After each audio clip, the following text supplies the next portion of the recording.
Hi guys, তোমরা দেখতে পাচ্ছ আমরা অ্যাকচুয়ালি অ্যানিভার্সারি কেক কাটছি। বাট ছোটো করে বাড়িতেই একটা অ্যানিভার্সারি পালন করলাম, কারণ আমার হাজব্যান্ডের ইচ্ছা ছিল অনেক দিনের যে ছোটো করে প্রথমে একটা, আমাদের কোনো দিন এত বছরে কোনো দিন অ্যানিভার্সারি পালন হয়নি, বাট হয়েছে আমরা কোনো রেস্টুরেন্টে গিয়ে খাওয়া দাওয়া করে মানে কাজ মিটিয়েছি, বাট এরকমভাবে কোনো দিন হয়নি, ফার্স্ট টাইম হলো। তো আমার হাজব্যান্ডের খুব ইচ্ছা ছিল যে একটা আমাদের অ্যানিভার্সারি করবে, তো সেই জন্য ছোটোখাটো করে করলো, কেক কাটা হলো। তো বেশি লোকজন বলিনি, কম লোকজন বলেইছিলাম, বেশি নয়। ওর কয়েকটা খুব ক্লোজ বন্ধু ছিল, আর আমার ভাইয়ের উর্বি ওয়াইফ ছিলেন। তো এই কজন মিলে আমরা একটা ছোট্ট করে পার্টি করলাম।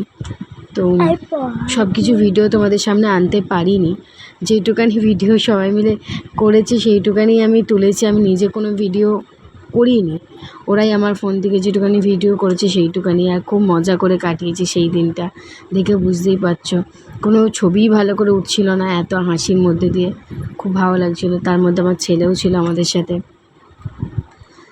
তো সব মিলিয়ে একটা ছোট্ট করে পার্টি করলাম আমরা। খাওয়া দাওয়ার ভিডিওই আমি আনতে পারিনি, কারণ খাওয়া দাওয়ার ভিডিও ওরা করেনি, কারণ আমি খাওয়া দাওয়া খেতে দিতে ব্যস্ত ছিলাম, যেই জন্য ভিডিওটা করা হয়নি। আর এই সময়টাই ওরা সবাই মিলে ফ্রি ছিল, তাই জন্য করছিলো। বুঝতে পারছো, পার্টি মানে তো কিছু থাকবেই স্পেশাল ওর বন্ধুদের জন্য। তো সেই সব নিয়ে ওরা ব্যস্ত হয়ে গেছিলো, সেই জন্য আর ঠিকঠাক করে পুরো ভিডিও করা হয়নি।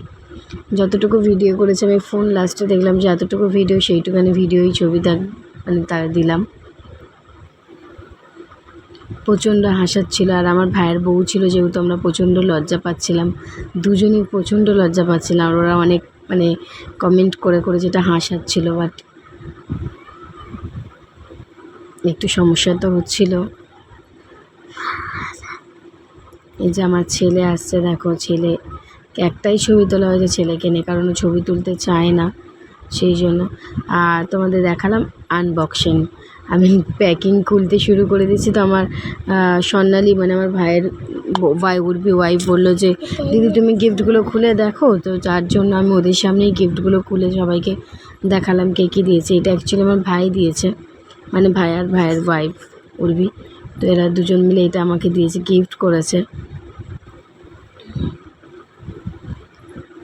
এটা তো আমি খুলতেই পারছিলাম না, আমি বুঝতেই পারছিলাম না কীরকম। তো আমাদের মিক্সার মেশিনে যেরকম বা কয়েকটা ধাপ আছে, সেগুলো আলাদা সম্পূর্ণ। এতে বলছে কোনো সুইচের ব্যাপার নেই, এটা জাস্ট ঘাটে বসলেই হয়ে যাবে। তো সেইখানে আমার একটু অসুবিধা হচ্ছিলো, খুলতে পারছিলাম না। আমার ভাই কি বলছিল মন দিয়ে শুনে তবে আমি এগুলো খুলছিলাম। প্রচণ্ড মজা করেছি আমরা।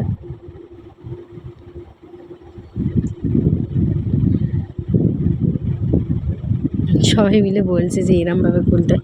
অ্যাকচুয়ালি যেখানে বসছিলো ওরা কেউই জানে না কীরমভাবে খুলতে হয়। তো আমার ভাই বসে বিছানা থেকে বসে বলে দিচ্ছিল।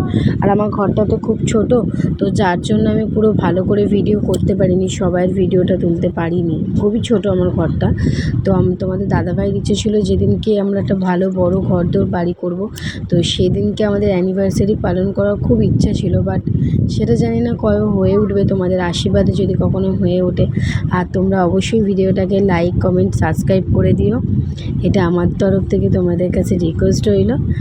তো জানি না কি করব, কবে আমাকে ভগবান দিন দেবে, যদি দেয় তোমাদের আশীর্বাদে, তাহলে তোমাদেরকে আমি আরও ভালো করে সব জিনিসটা তুলে দেখাতে পারবো।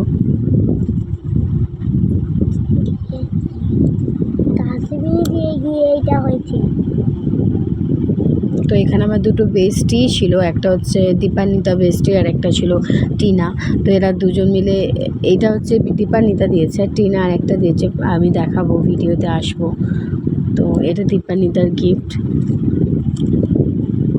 যেখানে যাই আমরা 3 বন্ধুতেই যাই, আর ওদের আমাদের 3টে হাজব্যান্ড থাকে, আর আমরা 3টে ওয়াইফ থাকি, সব জায়গায় একসাথেই যাই।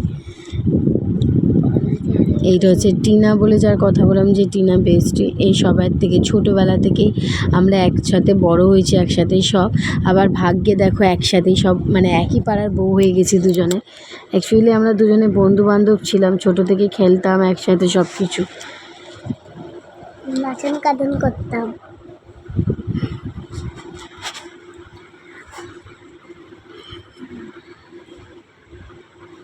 তো দুজনেই বন্ধু, মানে আমার হাজব্যান্ড ওর হাজব্যান্ড খুবই বন্ধু, আর আমরা দুজন খুবই বন্ধু। তো সেই জায়গায় আমাদের দুজনের 4 জনের বন্ডিংটা খুব ভালো। তো এটাও টিনা দিয়েছে, আমাকে গিফট করেছে।